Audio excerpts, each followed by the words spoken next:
welcome back to my channel. If you are new here, my name is Kayleen, also known as Lady K, yours truly.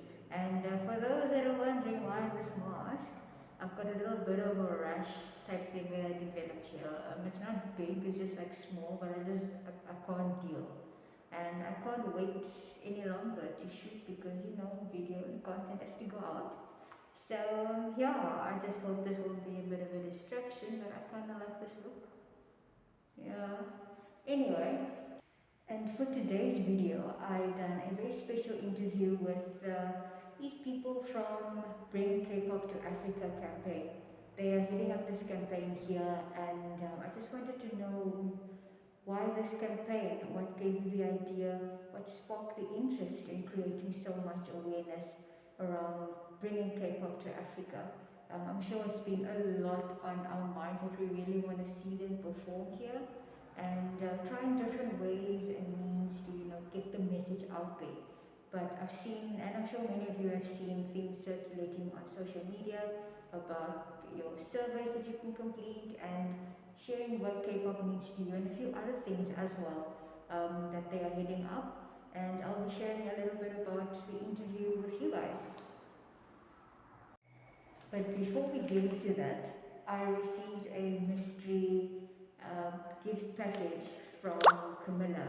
So she is basically based in Durban, someone that does unofficial K-pop merch and yeah, so a lot of stuff that she has. I'll leave her the details in the description box so you can have a look and follow her and support her. So obviously you don't know what you're going to get. You just asked who do you stand and mentioned about one or two or three of your biases, and I chose ATs, of course. I'm a big A-tiny. So A-tiny, A-teeny, whichever one. Bottom line, that's me. So I've got it right here, my name. AT. So yeah, let's see what I got.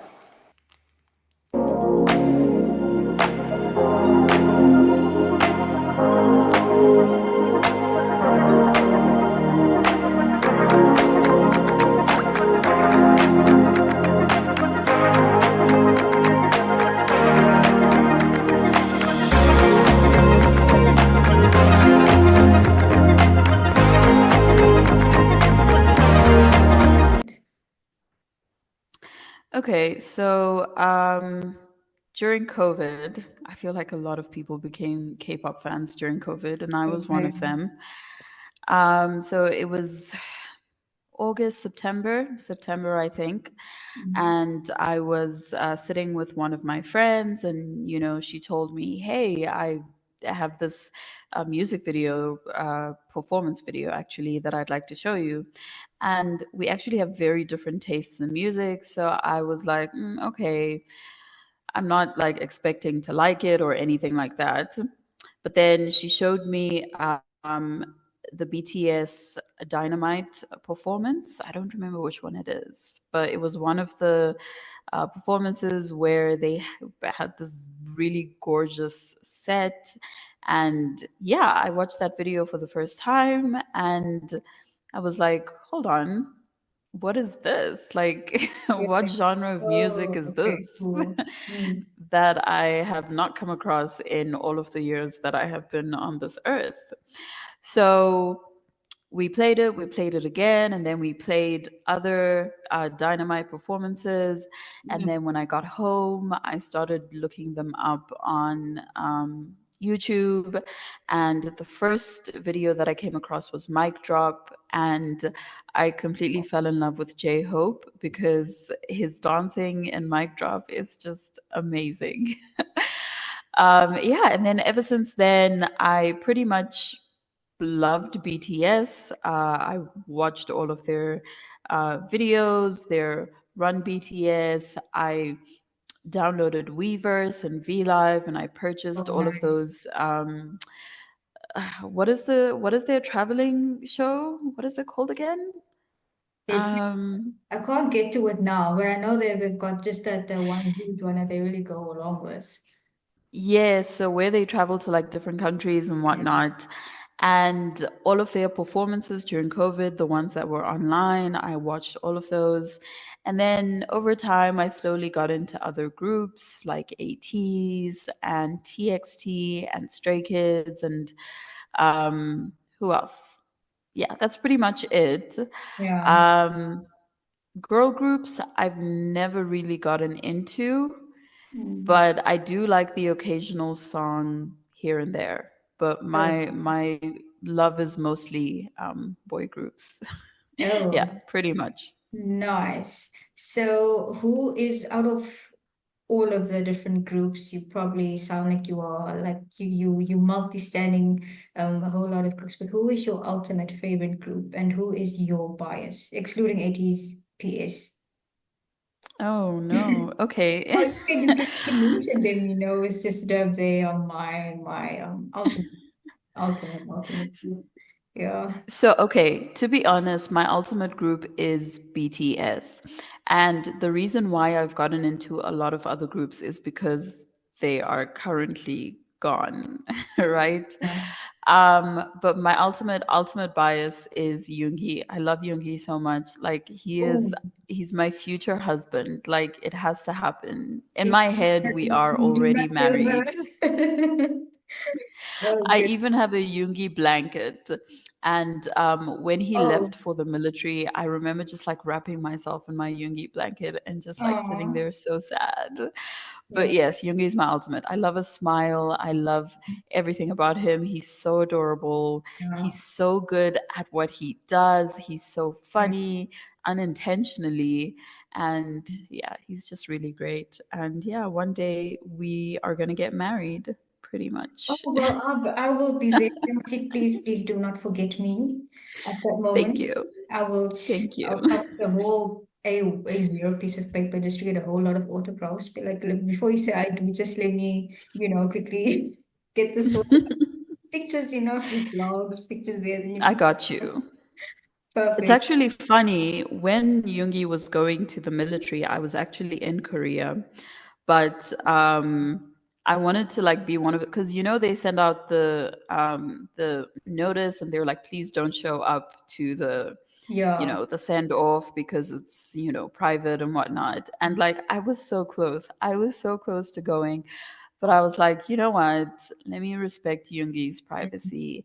I'll see him next time, hopefully. Yeah, because it's mostly just the intimate family and of the friends and the groups as well, those sort of stuff. But even from a distance, people still actually ignore their wishes and just go, and that's like a sacred um and a private moment for them because this is what they need to do now. And the Exactly. best part is they actually will be back, and it won't be long now as well. Before Yeah. then they will be back again, giving us killer music, and yeah, you can go back to standing them hard like you used to and get many more Yungi blankets. So what gave you the idea specifically to react more robustly, to create more awareness in terms of getting more people, aside from data, collecting that data from this side to Mm. let more people know about this so that it can get to the right people? Because everything circulates very quickly on social media, and this might just catch the eye of the right people that we want to attract, to maybe sort of fast track this process to get them over here, and whoever it might be. What gave you that idea, that initial spark? It's actually funny. I was watching the 80s Coachella performance the first weekend. Thank The first you. weekend was amazing. Like it was so exciting. I woke up at like 7 o'clock in the morning, it was just insane. And then the second weekend, between the first weekend and the second weekend, I was just thinking about the fact that I'm tired. Like, I'm tired of watching them on TV only. I want to see them in person. But if I want to see them in person, I'd have to go to some other country, Yeah. um, pay for flights, accommodation, tickets, everything. And that's just, I mean, the rand is not strong enough for me to go to like America or something like that. So I was just like, what can I do? Like, what can I do in this moment to bring me closer to my dream? Because in my head, it's literally just at the time, it was my dream. Like, I want to Yeah. see AT. And then I was like, wait, but it's not just my dream. Like, it's not, because sometimes you have a personal dream and it's very personal to you, very specific to your wants and your needs. And at first I thought that. And then I was like, wait, no, but it's not. Like, I'm not the only one. There are other people here in South Africa, in Africa in general, who also want to see K-pop idols. And I yeah, pretty much that was my train of thought. And then I said, what if we start a movement? My first thought was, okay, let's put together a petition. But then I Googled it, and there are already many other petitions Yeah. on the internet that, want K-pop to come to South Africa. So I was like, okay, so a petition is not going to be enough. I mean, you can get people, it's hard to get people to sign. So I figured, okay, so it has to be more than a petition, and it has to be something that people are willing to participate in, right? So I settled on a survey after doing research. And so if you read the first article that I wrote, you'll see that essentially, yeah, the biggest issue is that K-pop companies believe that African countries don't have the numbers and we don't have the buying power. So I thought, if we're going to get over this hurdle, we have to prove that we have the numbers, one, and then two, we have the buying power. So my first focus was proving that we have the numbers. And I just figured the best way to collect data is through a survey. So I put together a survey, which I revised over and over again to make sure that it was short and easily doable. You don't want people to be spending like 10 minutes answering questions. Nobody's going to do that. So it Yeah. had to be short, and it had to collect the relevant information that we wanted, which was which countries are most K-pop fans from, how much would they be willing to spend on a ticket, and finding out whether they have purchased any official merchandise before, because that would kind of give us an idea of the buying power of people here in Africa. So we put that together, and then we figured, since we're doing the survey, we might as well make it a whole thing. So we might as well make a website, make a social media pages, and then also, in addition to the survey, just do other projects to kind of bring awareness to the growing interest of the growing interest in K-pop in South Africa. So we put together the survey, we launched the hashtag, and then we recently also started a project where people can share their stories about what K-pop means to them. And then we publish those on our website, and we publish them on our social media pages. And that's also just a way to show how passionate K-pop fans really are here in Africa, like to show that it's not just a casual thing where, people will listen to one song every now and again, but it's a genuine interest where people, they listen to the music, they buy the albums, they buy the merch, and they are putting in the effort that K-pop companies feel like African fans are not putting in, right? So we wanted to prove that we are just as active as American fans or British fans or Japanese fans or Singaporean fans. So yeah, that's pretty much how it came together. And yeah, so that's what we have going on now, the survey and the what K-pop means to me story. And then, of course, over the next couple of months, we're going to be launching other projects just to increase interest, increase participation from people throughout Africa. Yeah. That's great. That's awesome stuff. So thank you for just steering the ship, on the behalf of all of us in Africa and South Africa.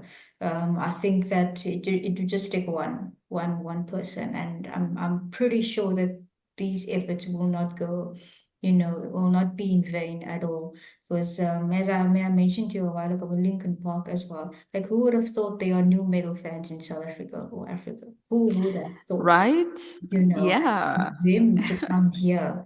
Let me not cry over Chester, but Oh, for don't get me them. started.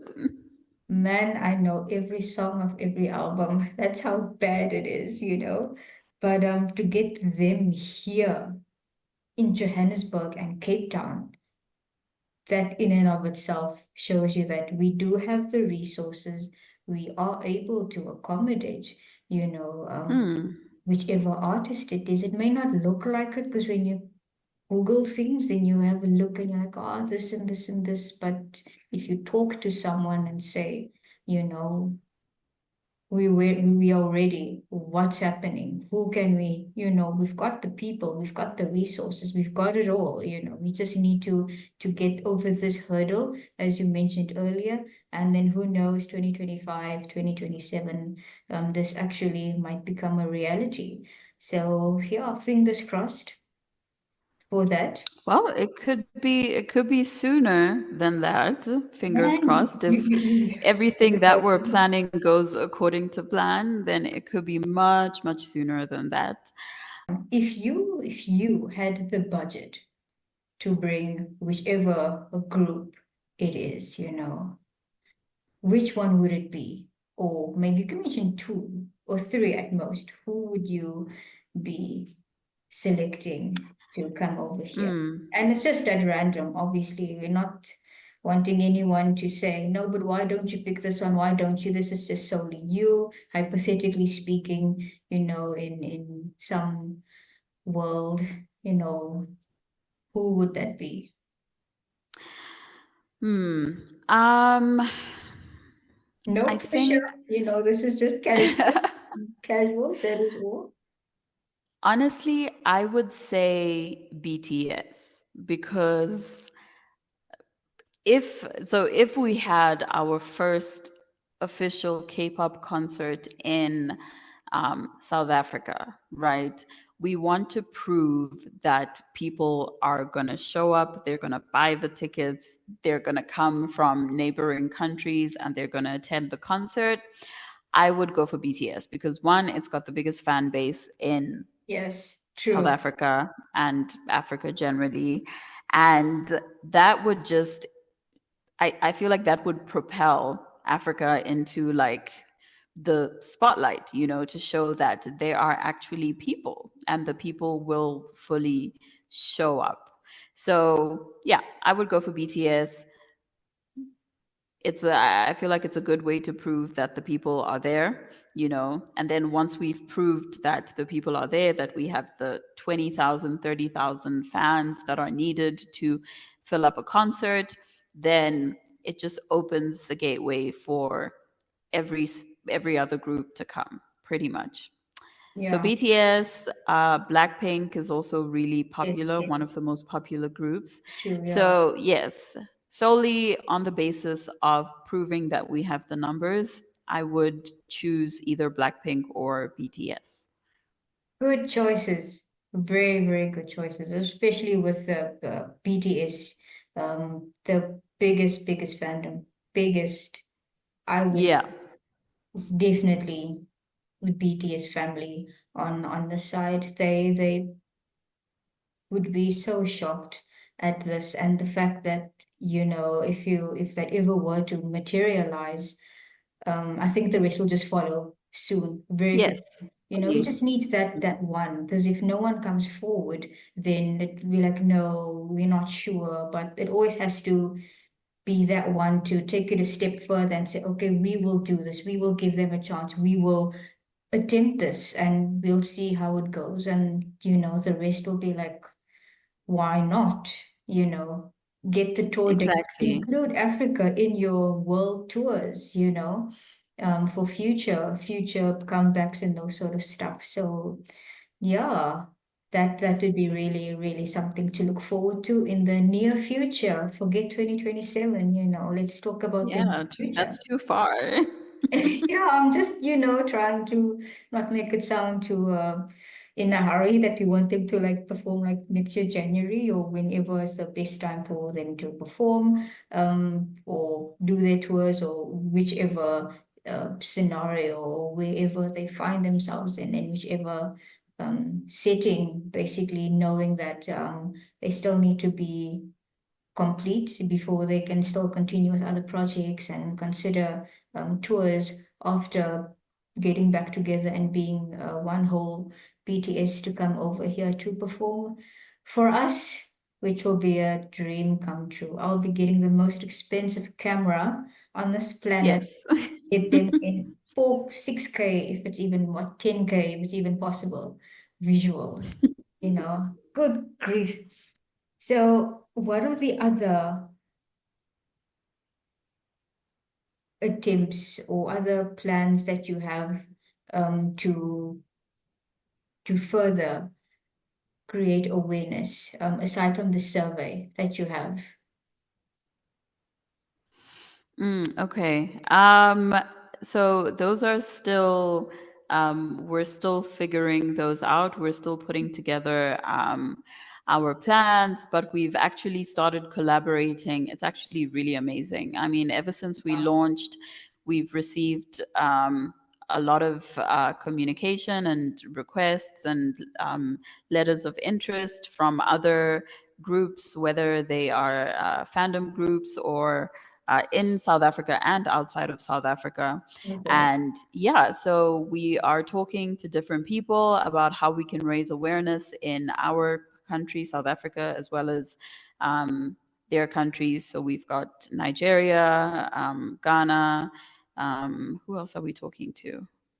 I can't remember, but yes, Nigeria and Ghana are the ones that we're actively engaging with to raise awareness. And then there are quite a lot of K-pop events that happen in South Africa. So our plan is to, because up until this point, we've mostly just been operating online. Yeah. But moving forward, we want to actually go to these events and spread awareness. So talk to people, share our vision, encourage them to participate in our survey, and all of those things. So yeah, we're pretty much trying to negotiate so that at the various events we can have our own little table sorry, own little cubicle where people can come and we can give them information and we can give them links to our social media sites and to our website. And we want to encourage people to share their stories. So even if it's not in like written form, if we go Yeah. to an event and people are willing to let us have like a 2-3 minute interview where we record them just sharing their story, then we would also love to share that on our website. So yeah, that's pretty much where we're at right now. I will include the details of the survey as well in the description, and all your social media handles, how people can get hold of you. I'll include all of that on the screen or in the description. And lastly, is there any final thoughts and any comments that you have for anyone that would be watching or listening to this, reaching out to them to to put forth the the movement that you are currently trying to get going, and further on creating awareness and passing on the message to those that they come across about this movement so that it can finally happen. Yeah. So we've been receiving a lot of, not a lot, but quite a few negative comments where, people say this is not going to work or Yes. you can't. At the or moment. doing it this way is not effective or whatnot, whatnot. But I'm also just like, what have you done? I'm sorry, I just need a moment. Oh, good gracious. I'm so sorry. Um, I'm sorry. Yeah, Yeah, that's all I can say. As I mentioned before, you'll always have these people, and it's yeah, sad, really. But yeah, I just didn't expect this to come to reach your movement. I thought everything would just be, so awesome. We'd have the backing, but at least you've got the backing from majority of us. yeah. It's just a minority. I Yeah. mean, we had one comment where someone said, okay, but would they be safe if they came to Africa? And I'm just like, what do you mean? Like, what do But you please, man. mean? Because, let me not get political, but yes, to the person who said that, they would be safe because people aren't like it's not like they would land and immediately get murdered. Like, they would be fine. They have bodyguards. South Africa is a decent country. Most African countries are decent countries. And if you read my most recent article where I spoke about why South Yeah, Africa yeah, would be the perfect place for a concert, look at all the big name people that have come to South Africa and Nigeria. So John Legend, yeah, yeah. Beyonce, and Jay-Z were here, Nicki Minaj, Rihanna. It's just like, what is the difference between those artists and K-pop artists? Yeah. It's not like, anyway. So the point is, to the people that are saying this is not going to work, honestly, you will never know if you never try. And it's not like we are just doing a petition where we sign and then that's it. We're doing the survey. As soon as we have 10,000 to, yeah, literally 10,000 people, because at the first KCON event, there were approximately 10,000 attendees. So as soon as we have like 10,000 people, we can start engaging. Firstly, we can start approaching sponsors. And two, we can start approaching Korean music companies, because you can actually speak to them directly. You can say, I'd like to book an artist. They give you a quotation, and then, everything after that, you make the preparations. And if we can prove that we have the numbers, and that if we were to set a certain price for a concert or some kind of event, we would be able to cover the fee, the venue, the flights, the hotel, everything that needs to be covered in order to get an artist to come to a country in Africa. So the survey isn't pointless. It's literally the most important thing. Like, it is our stepping stone to get to where we need to get. Like, it is our proof that people will show up and people will buy tickets. And once we can show that this is a thing that is viable, then I promise you it will be so, so much easier to arrange a concert and to get sponsors. So we got to try. We have to try. If it doesn't work, that's fine. We go back to the drawing board and we try something else. But we won't know if we And that's a don't wrap, guys. Thank you so try. much for watching. If you did, please leave a comment. Please like this video. Do not forget to subscribe, and I'll see you guys next time. Bye.